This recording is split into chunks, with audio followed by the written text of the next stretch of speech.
Hey everyone, welcome on back to Gen Z Stacking, where we stack, invest, and share about my financial situation and try and inspire you all to do the same. I'm 23 years old, and let's go over how our net worth tracker stands. So we have this category of assets and accounts. So these are all the things in the green that our money. So, and then down here we have our liabilities. I don't have any, so I do run a credit card. So I had a balance this year, and then I had credit points that I counted towards my net worth. And then down here we have the net worth, of course. Let's go and look at 2024. So in the previous year, I didn't track it, but my goal for the year was $50,000. So I did save as much as I could and put in mainly into my Roth IRA, which I was previously funding before I started my net worth tracker and all that. So that led us with $54,000, just about even, for a goal over of $4,000 that we were able to somehow manage to scratch by. So I do this every 6 months. So on July 1st, every year now, I update it and I kind of see where I am with my goal and see if I need to do anything to reach my next goal. So on January 1st, I made the goal for $75,000. On July 1st, we saw some significant progress in bringing up our brokerage account and a little bit in our savings. My rule for my checking account is everything past $1,000 plus whatever I'm working with for the week on bills, I will invest or save. So I just got paid on this day, so it's a little higher than it would normally be, but it's usually something like this. Okay, let's go down, and you see I have a few like small little assets like Ally Bank or Coinbase Cash. I do work a serving job, so I get some miscellaneous cash that I use to pay my rent that I have. I do live at home, so it's very minimal. But so our goal was $75,000 that we made in January, and already halfway through the year we beat it out. So I saw we were only $12,000 away from 100,000. So I really went as much as I could to hit that. And on January 1st, 2025, as you see, for my real goal for the year was to max out my brokerage above the Roth IRA contributions. So on January 1st, of course, Roth IRAs do open up, and I believe this was a $7,000 year, maybe 7,500. No, I think it was 7,000. And that's my main priority. And once that kicks over, I invest in my brokerage or save money, put in precious metals, whatever. That brought us to $111,000 at that point, which we went over the goal quite a bit. I mean, I really wasn't expecting to be able to save that much. In this year, the market did decently well enough for me to have some passive income on bringing up our net worth. And okay, so I saw that and I was like, I can probably go really crazy in 2025. So I made the goal for 140. And if we look here, I did actually struggle in the first 6 months to get much progress. As you see, it only went up like $23,000, and that's with the fact of market gains. So I wasn't able to save much because I got a new job, and the job really didn't benefit my financial situation, which was unfortunate. But I switched out of that right around July. So in the second half of the year, I was able to go crazy, and the markets did help out too. I put a bunch into savings because I got a part-time job, and that part-time job actually I saved 100% of it for the first 3 months and put it in here. So that's all that part-time job. Everything else was put into my brokerage as well as funding the Roth IRA for that year. So again, we just got paid this day, so that's why I have so much money in here. And all this money, I believe, went into the Roth shortly after through a transfer. I did purchase some more. Actually, no, I didn't purchase more silver at all. This were just gains, and I did purchase a little bit of gold. That's what it was. I purchased a chain, and that was the value of the chain. And I did start separating gold and silver just to make things a lot easier. And that brought our net worth to $186,000. We went over a goal, which was this goal was pretty hard for me to be realistic coming from a previous goal. But we somehow managed to make it. And I realized that let's go crazy with our next one because I want to see if we can even make it possible. So we added the goal of 230 for the end of 2026. And today we're going to be filling out July 1st, 2026, of course, and see how close we are to that goal and what we might need to do to realistically get there. So 6 months ago, this was the net worth. Let's start putting in the numbers in what I have. So in my checking account, we have 1,563 and 99 cents. There we go, a little step towards our goal here. In Ally Bank, again, I don't use this, so I just have been accruing slight interest on it, which is funny. I mean, it started off as a $75 account, and then now it's $82. I mean, it's really nothing. I just have it there. So in my emergency fund, I did completely change my strategy. I took out some money to put in investments and to help max out my Roth IRA on the first week of January. So we're down to 17,845 and 27 cents, I believe.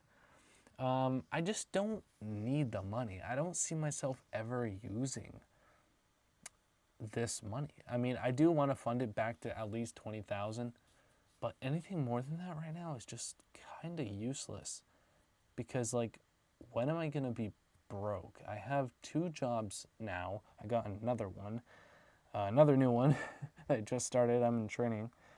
And I really want the cash on hand, but I really don't see the point. I mean, the only thing is if a crazy medical bill came up or something, but I'm working on maybe getting insurance in October. So, again, I don't have a separate home fund anymore. I will probably start that next year because I do need to start actually thinking about that a little bit better. But the brokerage account is where I've been putting all my money basically that I've been able to save. So this is actually, it blew me away because in the start of this year, this account was nothing like it is now. Let's put in the numbers here.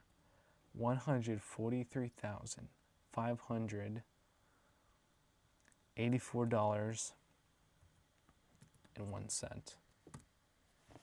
I mean, where the hell did that money come from?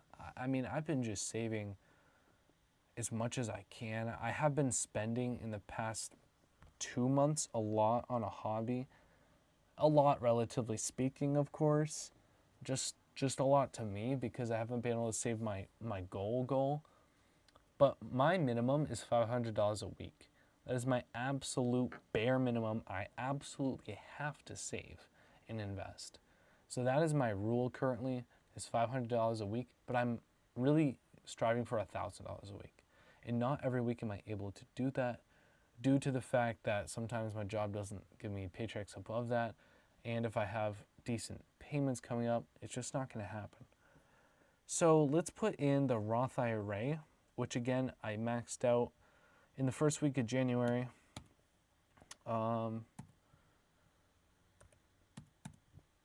And we got a little bit of market gains. I mean, the S&P 500 has been up like 10% since the start of the year. There was a period where it was down for a little bit, and a lot of people got scared, started going into crazy different things, and I just kind of held out. My semiconductors portfolio has done so well that I'm starting to get a little scared. I mean, in the past week, it's gone down like 6%, but that part of my portfolio is somewhat in the Roth IRA, but it's mainly in the brokerage. I'm really just trying to get back to S&P. I started transferring into a target date fund. Maybe we'll do a video about my portfolio coming up. All right, gold, I did buy 1 ounce during the crazy peak.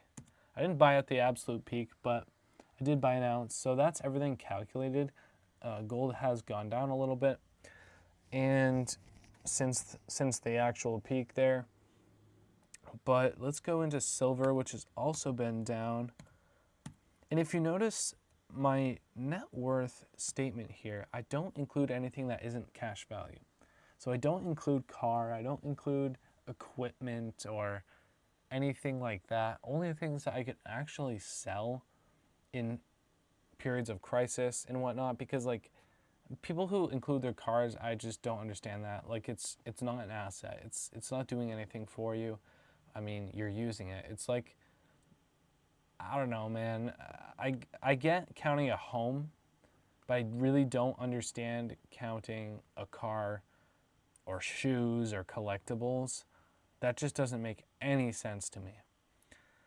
Okay, cash right now, I actually have more than what's stated on here because I just sold one of my vehicles, but that's going to be going into the second half of the year because it was after July 1st. So this is all my July 1st statements. And then Coinbase, we have, again, I haven't really added anything since the $500 that we added during this period.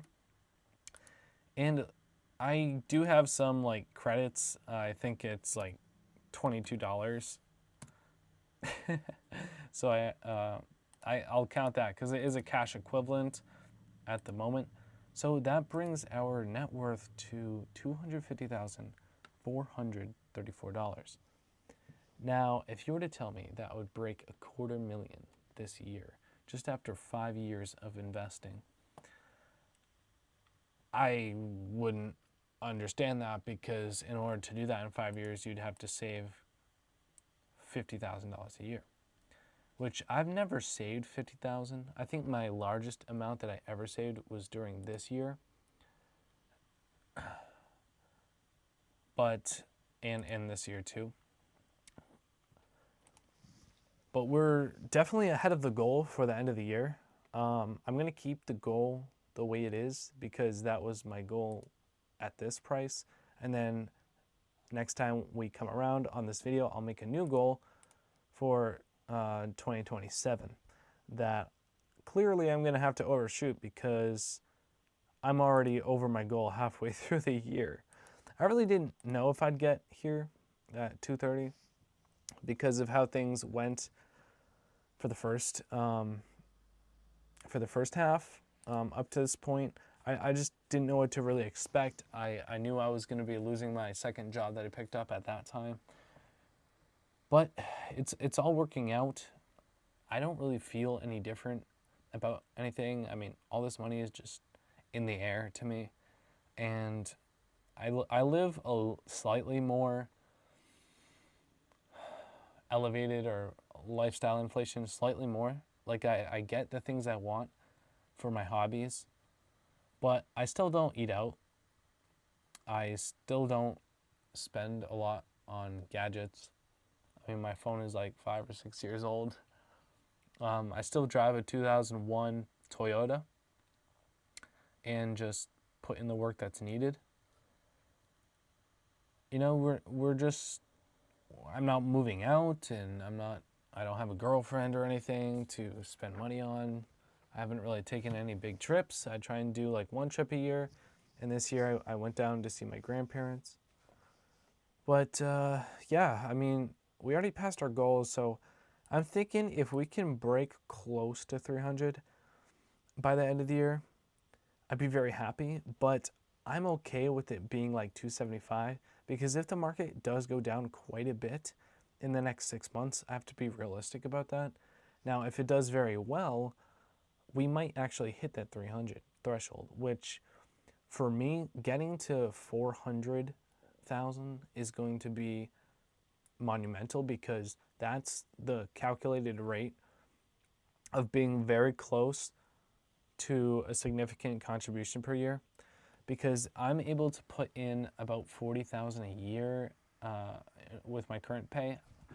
Now that I got another job, maybe I'll be able to put in more, but at 10% rate of return on 400,000, that's 40 grand. So 400,000 really is where we want to get to by a couple years from now. And if we get to 300 soon, then we're going to be pretty close to making that happen, especially if market gains happen after 300. So either way, thank you all very much for staying tuned. It's cool updating this. I don't post on here often, but when I do, I want it to be something cool. So we finally hit a quarter of a way to 1 million, and I'm 23 years old. I mean, at this current rate, we could get there before 35. And I don't want it to be that long. I don't want to be working 2 jobs 7 days a week for that long. So we will slow down our momentum with how much we're investing at some point, but I'm really trying to get to that 400,000, and then maybe we can start kind of coasting from there. Because I originally said at $100,000 I'd start coasting, but seeing that number and realizing that's only 10K a year on a 10% return, I realized I really need to get to that real number of 400,000 where the investments can start making more than you're contributing. So thank you all so much for watching and staying tuned. Be sure to keep stacking, investing, saving money, doing the smart thing with our finances, and we'll catch you all on the next video of Gen Z Stacking.